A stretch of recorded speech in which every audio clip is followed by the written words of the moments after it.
Praise the Lord. Greeting to the name of our Lord and Savior Jesus Christ. I thank God for giving me this wonderful opportunity, and I thank Pastor David and Pastor Richard for giving this wonderful opportunity to preach. Before going to God's word, let's pray. Heavenly Father in heaven, we thank you, Lord, for this wonderful day and wonderful time, Lord.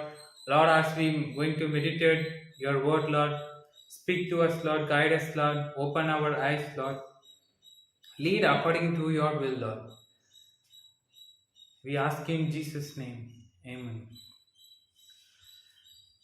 Now, we are all facing a challenging situation in life.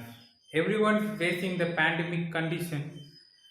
As a children of God, when things going good in our life, we used to praise and worship God and thank God. Sometimes when the things are not going according to our will or wish, we started murmuring against God. We are undergoing disappointment, depression, discouragement, and frustration in our life. That time, we are not praising God and praying to God. For today's sermon, I have taken the title as Praise God with Whole Heart. I repeat, Praise God with Whole Heart.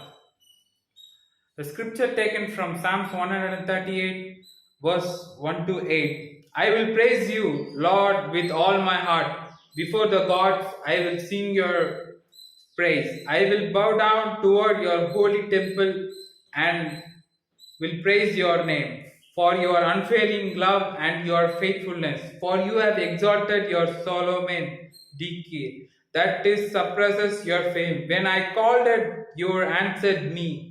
You greatly emboldened me. May all the things of the earth praise you, Lord, when they hear what you have decreed. May they sing of the ways of Lord, for the glory of the Lord is great. Though the Lord is exalted, he looks kindly on the lowly, though lowly. He sees them from afar. Though I walk in the midst of trouble, you preserve my life. You stretch out your hands against the anger of my foes. With your right hand you save me. The Lord will vindicate me. Your love, Lord, endures forever. Do not abandon the work of hands. In this chapter, we can see David was praising God in the midst of all trouble. The first point is praise God in the midst of all trouble. The first verse says, I will praise you, Lord, with all my heart. Before the gods, I will sing your praise. We see David was praising in the midst of all trouble. David said, I will give thanks God before all other gods. We can see David praising as a God as a prayer. David walked in the midst of trouble in the many times in his life. He said to God, you preserve my life. Thank you, Lord, given me the life rather than enemy. We should sing and praise Him, one who created the universe. We should praise Him with wholeheartedly. We should praise Him in the midst of all trouble. And we see praise God in the hard times. It helps us to direct our focus on God. Sometimes in the problem situation comes, our focus may change in some other thing. We forgot to praise God or give thanks God. In the midst of problems, we should always our focus should be 100% to look upon the God. We can praise Him because He is worthy. We can praise Him for the cross, carry for our sin and the resurrection. David had a confidence that God will rescue him again. David had a confidence of faith. He has a strong 100% faith because my God will not leave me in any situation. Our hearts should fill with praise every day, no matter our circumstances, especially when we are walking through the season of great trials and tribulations, when we learn the cross stands as a final symbol that no evil exists exists that God can turn into a blessing. Whatever maybe we are going through sufferings or maybe very bad situation, in that situation also we should praise God, because sufferings and the problems are very short period of in our life. It will not it will not be forever and ever. It will be a season. It will be a small time. After that, God will give so much of blessings in our life. If we forget to praise God, if we forget to thank God, if we forget to worship God in the midst of trouble, we should not get disappointed or disappointed at if you saw the problem and we forgot to pray God, if we saw the problem and we forgot the purpose what God has going to done in our life. When we are start praising God in the midst of trouble, our God is very present in helping trouble. Yes, our God is helping in trouble in all the situation. When we saw the Paul and Silas were ill-treated in the prison because they preached the gospel, because they preached gospel and praising God, and they put Paul and Silas into the prison. In that midst also they were not discouraged. They were praising and singing God in the prison. In the midst of the trouble also they were praising the God in the prison. As a children of God, we learn to praise God in all our situation. The second point is praise God with a humble heart. We should praise our God with humble heart. In Psalms 138 verse 6 says, though the Lord is exalted, he looks kindly on the lowly, though the lowly, he sees them from afar. The Bible says that God opposes the proud, but gives the grace to those with humility. We know that our God is glorious, almighty, infinite, and present everywhere. We should humble ourselves. That is the recognize that God is high and exalted.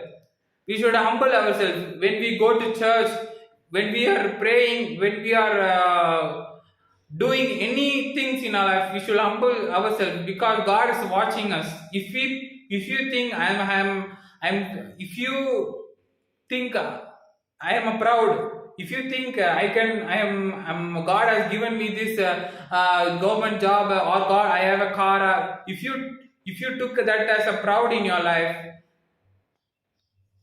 surely God will not help you in that. Whatever situation comes, God will definitely not help you. God loves humble people. God loves humbleness, because God has lived in this world as a humble person. He is a best example. He is a best example for humbleness. Our Lord Jesus was an example for humbleness. In Philippians chapter 2 and verse 5 says, Christ did not count the equality with God the thing to be grasped, but he humbled himself like us. We should always humble ourselves like Jesus humbled himself. In James chapter 4 verse 10 says, humble yourself before the Lord, and he will exalt you. When we embrace to humility in our life, God's promises will exalt in our life. If we want to receive grace in unique way, seek constantly and humble ourselves in the sight of God. As we humble ourselves before God, we will find that God reveals himself to us. When we surrender our heart to God and praise him with humble heart before him, he will get a guidance and direction from him. We should humble ourselves before God in whatever situation comes. We will praise our God with humble heart, and God gives grace and wisdom and honor. When we humble ourselves before God, God gives grace, wisdom, and mercy and honor to us. In Daniel's story, Daniel prayed 3 times in a day with humble heart. God lifted Daniel in a high place. If we pray with humble heart, God surely gives grace and mercy and wisdom, and He lifted high place in front of our enemies. God likes humble heart. God likes humble heart, and He dislikes the proudness. God expecting humble heart. God expecting humble person before Him, because God loves humbleness. The third point is praise God.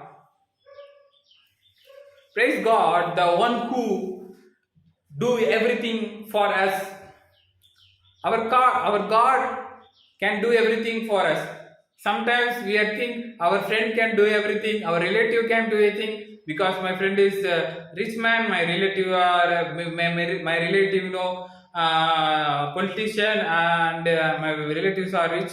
They have a lot of money. They can do anything, but in sometimes they refuse to help you in that situation. Sometimes we get disappointed in our life. There are many promises given in the Bible. We should not think it will automatically fulfill in our life. We should believe in faith, and we should pray for that. Pray for that and confess it. The Lord is faithful and fulfill His promises. Yes, our God can do everything in our life, whatever situation comes. Whatever situation comes, the Lord will do everything for us. My dear friends, the Lord can do everything for us in our life. Verse 8 says, the Lord will fulfill the purpose. The Lord will fulfill the purpose for me. Your love, O Lord, ensures forever. Ensures forever, and do not abandon the works of your hand. This chapter is faithful. This chapter is full of explanation of truth, and in the acts of love and mercy can be discerned only through this word. Even we took an Abraham story. If we took an Abraham story, God revealed that God can do everything. God can do everything what we are expecting in our life, because in this verse, in the verse 8 says, the Lord will do everything for us. I am the work of your hand. Do not forsaken me. Someone in the world forsaken us, but God carried all our sin on the cross. Jesus was forsaken on the cross, because we are not forsaken by God. We created to worship God and God alone, because He has done many things in our life. The people of Israelites, led by Moses through the Red Sea. Moses led the people of Israelites in the wilderness desert. When they came across the Red Sea, God separated the Red Sea as standing as a wall on both sides. They walked in the dry land. Even God provided manna and clothes as Jehovah Jireh. So God will do everything for us. Yes, God revealed Himself as Jehovah Jireh in this place. God provided manna and clothes for the Israel people. Yes, God knows what God knows everything, but God expecting us to say to Him. We are saying to our friends, we are saying to our relatives. Instead of that, we should talk to God. We should have a constant relationship with God. We should say to God, God, I am going through this situation. God, I am going through this trouble. Lord, guide me, Lord. Lead me, Lord. We should ask God with a faithful heart, with humbleness, in the midst of all the problems. I conclude my sermon. Here we can see David praising God when he was walking through difficult situation in his life. Our God is a holy and righteous God. There is a power in His name because the power in the name of the Lord. God's word is so powerful than anything in this world. His love, justice, truth, and spiritual value never change. God's words remain same. It will not change anytime, anything. God's words remain same today, tomorrow, forever, yesterday, today, forever and ever. We know that God loves the humble heart and hate the pride. As the children of God, always humble ourselves in the front of God. If we praise with our heart, give mercy. If we praise God with humble heart, God gives mercy and wisdom and to us. Many times we forgot the Lord, one who created us and walked it with in every step of our life. Learn to praise God with a whole heart. Learn to praise God with a whole heart, with humble heart. Praise and worship Him. Praise and worship Him even in the hard times. As the children of God, we must humble ourselves in front of God, and God will definitely lift up in many heights. We should always lift God's name high because He created us. He is doing everything for us. He has a purpose in us. He has a plan for us. We should always praise God and we should lift His name higher and higher because He is worthy to praise. He is the Lord, one who will do everything for us. He will never forsake us. He will never forleave us because He is our Almighty Creator and loves us in all the times. My dear friends, God will do everything for us in our life. Whatever situation comes, God definitely do everything for us because He has a purpose in us. Before we are born into this world, God has a purpose and a plan, bigger plan in His life. We should always praise God in the midst of all troubles. Praise God with humble heart. Praise God, one who do everything for us. We should always praise God and we should give thanks God in whatever situation. Many of them, even my friends, Hindu friends, I have many Hindu friends. Even they know the background of Christianity. They know the history. When God crucified in the cross and He risen in the third day. Even Hindu friends know, but they don't have a constant relationship. Some of our Christian friends also like that. We know everything about God. We know He created everything, but we don't have a constant relationship with God. We know famous actor, famous politician, but if you go to them and sir, you know me, they will say, who are you? I don't know, like that. Likewise, God knows, God created us. God created us and God has a plan for us in our life. But God is expecting us to say everything to God. We should have a constant relationship with God. We should pray God. We should have a daily conversation with God. We should have a good relationship with God. My dear friends, we should have a constant relationship with God. Whatever problems comes, don't focus on the problems. If you focus on the problems, we will forget the purpose in our life. we should we should stand in our purpose, what God has said to do in our life. God bless you. Thank you.